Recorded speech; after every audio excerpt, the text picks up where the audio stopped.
Finally back. Finally back in the States. So, I mean, I guess we'll call this a rest day. Technically, yesterday was the rest day when I was coming back from London. I sort of had a little bit of a ethical dilemma. Or not a dilemma, but kind of a problem that I was trying to decide the right answer to. Because I got back at around midnight. And we left for the airport around 5. And the amount of food and water that I drank during that whole period, let's just say it was not as much as I would like. So back at midnight, and a little beforehand, made an executive decision. Can you believe it? Skip the gym.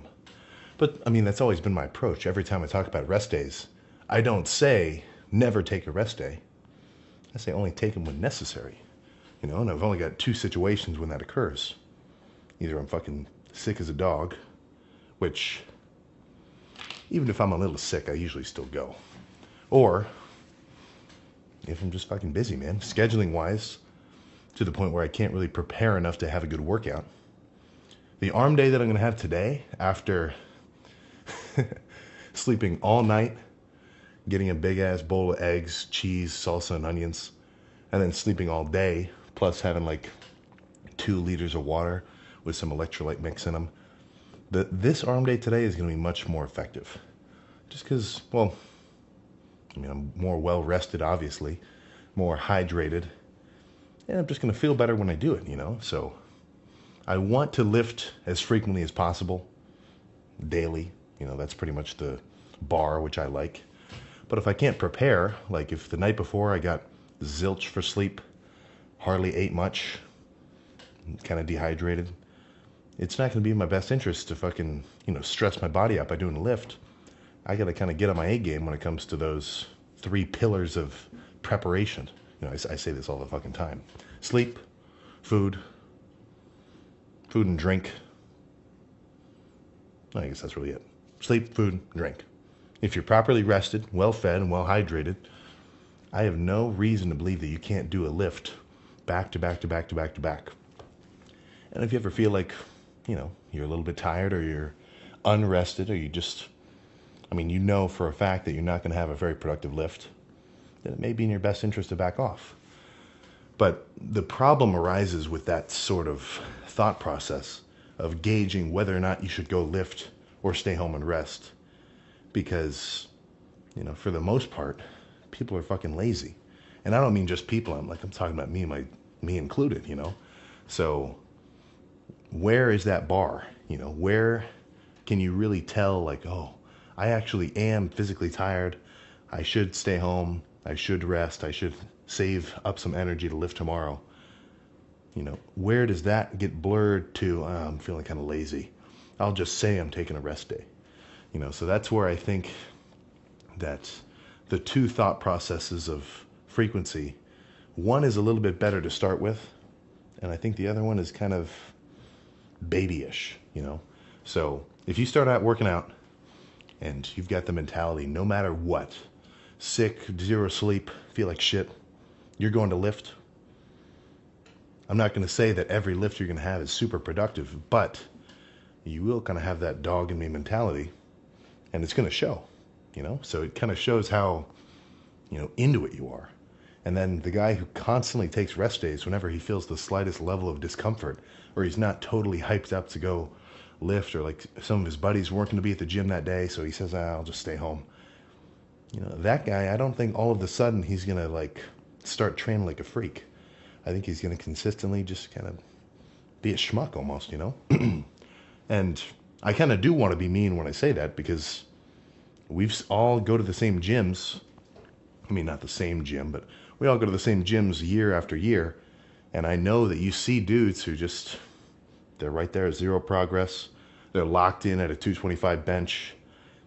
And they just look the fucking same, you know? So I would be inclined to believe that those guys aren't really pushing it so hard to the point where they're actually, you know, training to discomfort. Because you got to remember, if you look the same month after month after month, then that means that everything you've been doing and all the energy that you put into working out, diet, sleep, like the amount of shit you have to give up, because you're giving up a fucking, I mean, including the drive, pretty much 2 hours a day. You've only got so much time. So this is like taking 2 hours out of every day. Fuck, man, you better enjoy it. But if after 3 months or 6 months or a year or many years, you're still the same dude, then that means that everything you've been doing has only been enough to maintain where you're at now. Now, if you're in your fucking physique's final form, and you're like, this is what I like, I'm going to stay here, this is good for me, then that's perfect. You know, I bet in a way a lot of people are jealous of somebody like that, because they're not constantly like, I don't want to say dissatisfied. It's not like I look in the mirror and I think, oh God, I look like shit, fuck, or I'm not big enough. But, you know, it is kind of just a constant reaching, a constant like yearning for more and more, which, I mean, some people, especially anybody who's like a fucking gearhead freak, they probably lose fact of, they probably got a little bit of a switch flipped off in their brain, you know, so I think I probably count within that realm, but there'll be a limit for sure. Eventually I'll get to a point where I'm like, okay, this is the build I like, I'm just going to maintain right here, but I have no idea where that's going to be, so we'll have to see. Definitely upper 200s. 300 pounds, that's far from my grasp right now, so we'll see what happens once I get to like 280, 270. But what I'm trying to say here is the guy who starts out training every day, no matter what, just fucking going hard like a nut, like nothing's going to stop him. Once he realizes, which I feel like I've kind of done, eventually, like, okay, maybe I should take a rest day, because that is literally going to be better for my progress than to train right now. Like, it's going to be better for me growth-wise to save legs for tomorrow and just take a rest day, because I can tell I'm a little dehydrated, I didn't prepare properly, I should rest. Right? The guy who switches from that fucking nut mentality to more of a, like, okay, this is legitimately the best move, that's going to be smarter. And the guy who constantly fucking, yeah, I'll just back off, I'm going to take a rest month, I need to desensitize.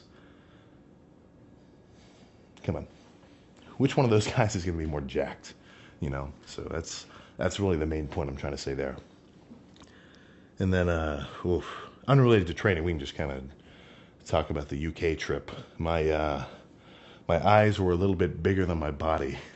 So I was at Dino's gym, super hardcore, a bunch of crazy old, like, real specific machines, rattly dumbbells, super heavy, really good lifts over there.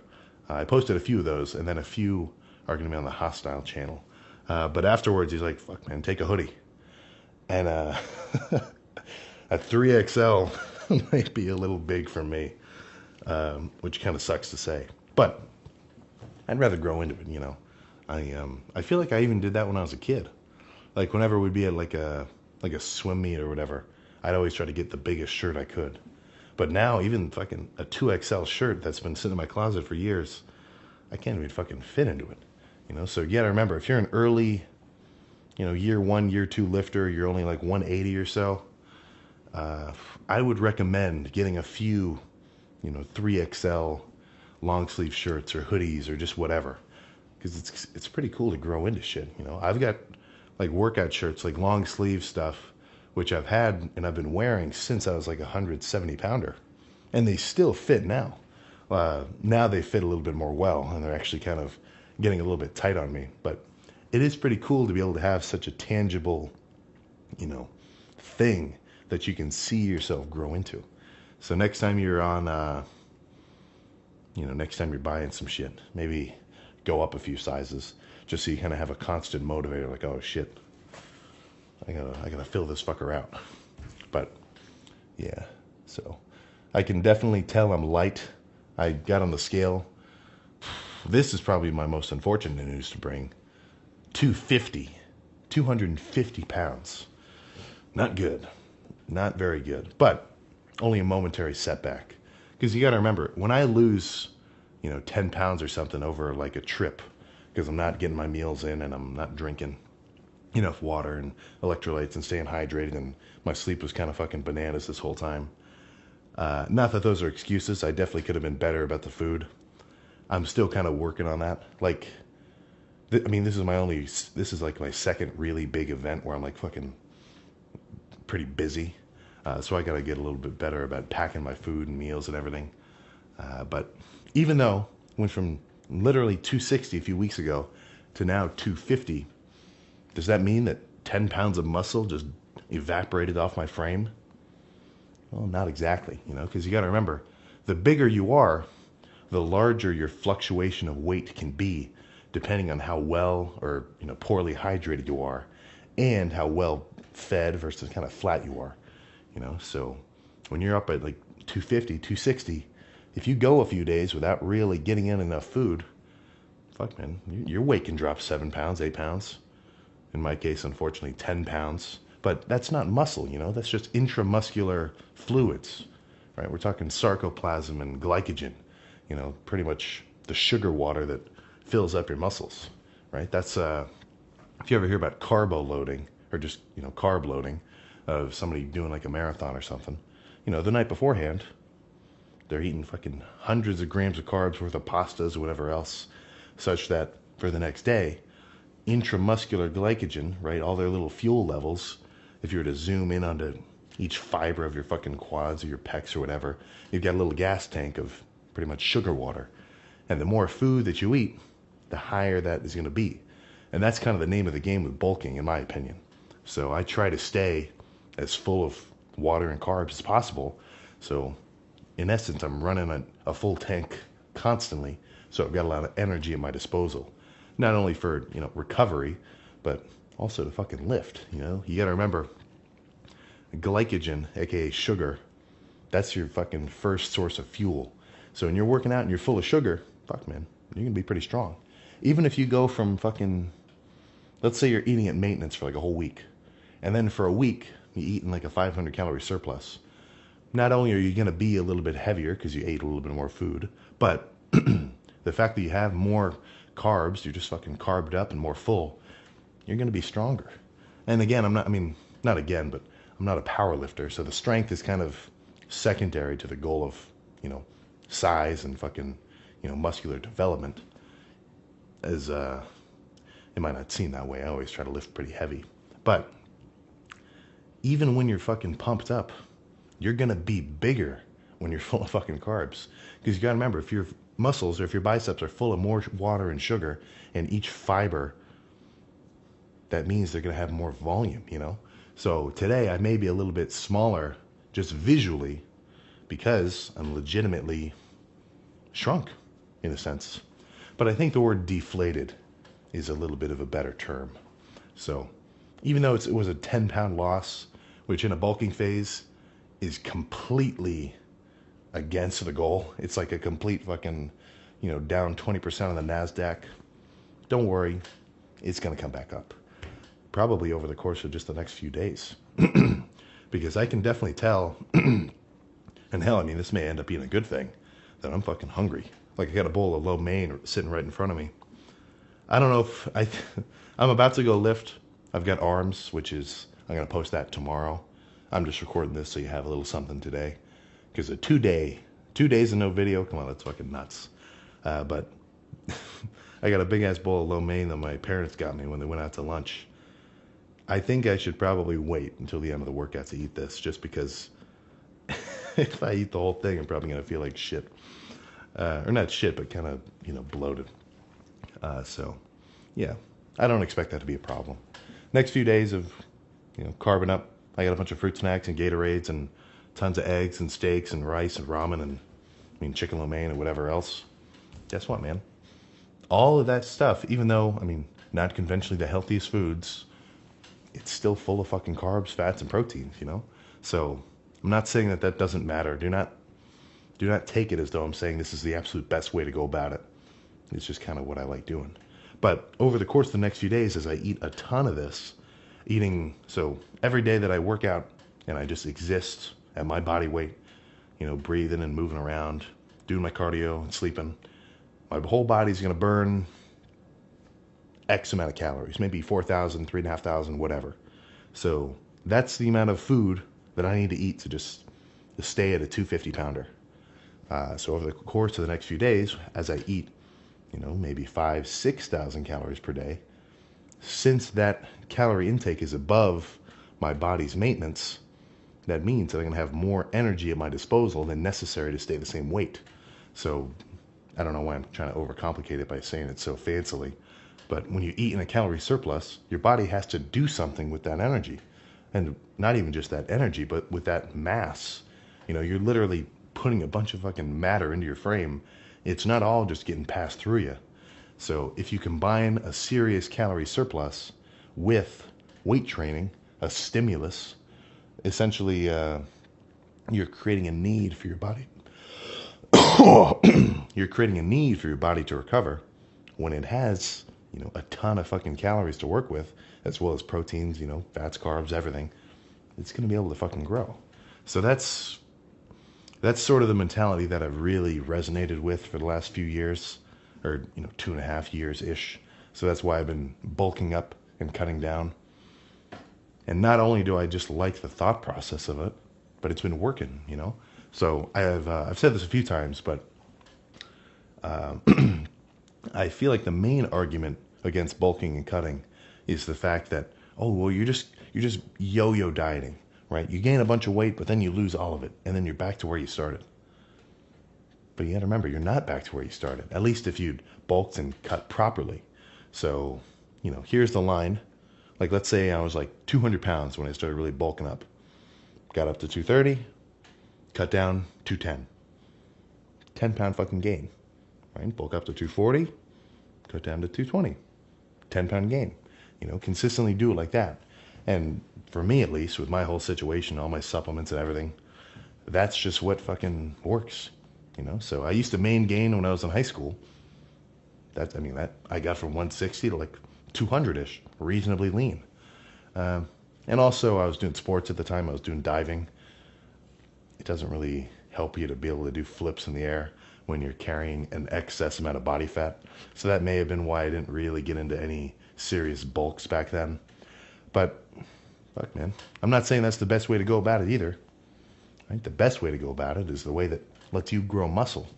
And I think it kind of sucks because, or at least it sucks for like the uninitiated lifter, because to hear like a fucking Mike O'Hearn power building style, or, you know, hearing me eat all this fucking shit and bulking up, or, I mean, anybody, it kind of, when the person telling you fitness advice has a lot of fucking muscle in their frame, that sort of acts as a fucking, let's see, what's the word I'm trying to think of here?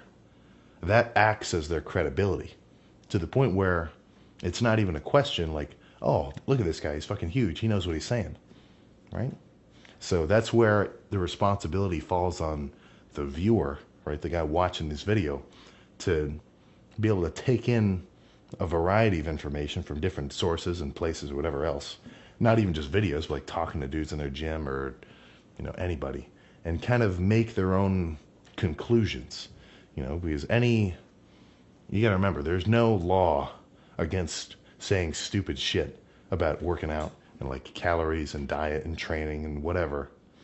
So, you gotta remember, there's no, when YouTube scans a video for like misinformation, it's not talking about like, you know, how calories in, calories out works or doesn't work. So that's on you, man. You got to be able to try some shit out for yourself, which I think is the best fucking method anyway.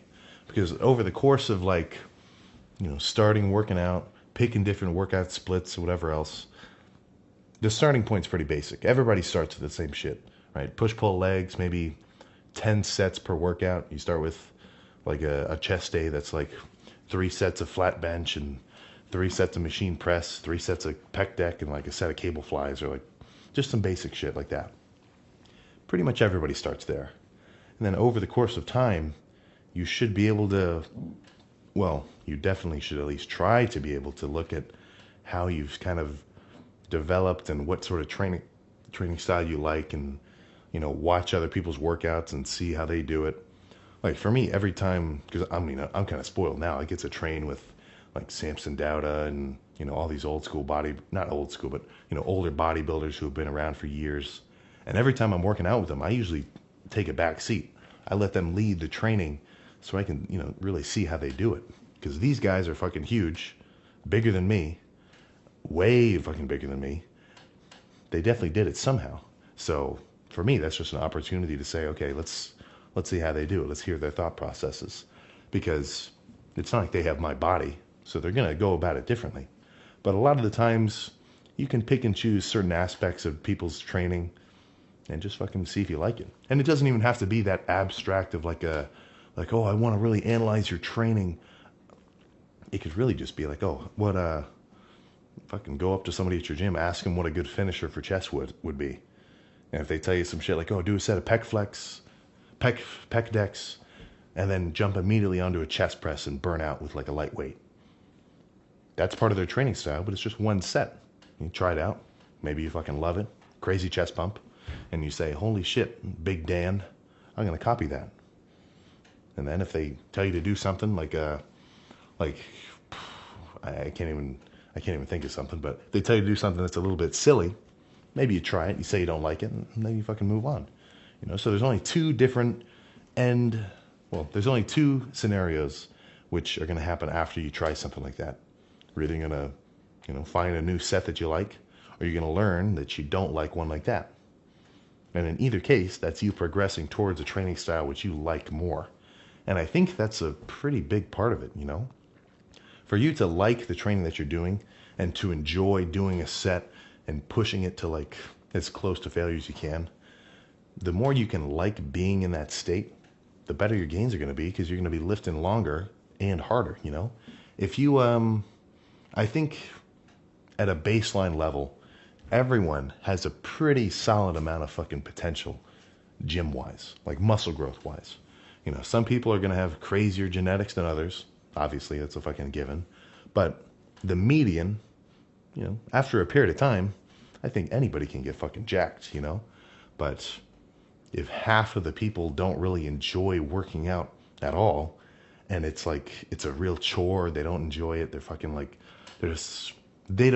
some people just don't even see it. Like, they can't really connect with it when they're working out. They don't feel like they're going hard and pushing it. They feel like, oh, I'm so sweaty, I'm so tired. Oh, this sucks, this hurts.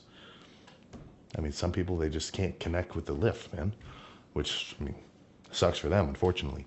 But if they were to be able to really enjoy it, it would make sense, Let's think about this scenario.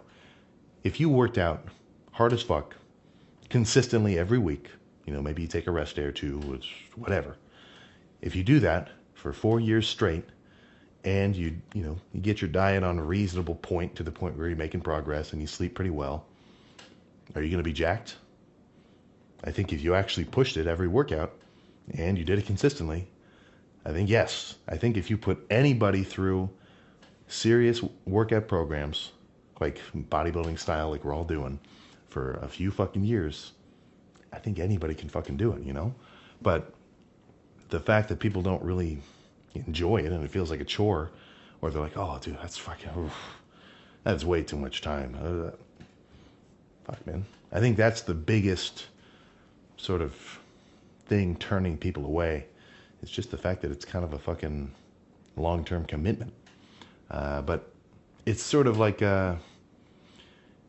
it's kind of like a take the red pill or the blue pill kind of thing, Once you get into it, most people sort of stay. Most people stay in the gym once they really see what it's like. And then anybody who's kind of uninitiated, they're kind of on the fence. But I think over time, more and more people are getting into it. So we're just getting that much closer to a world of fucking freaks.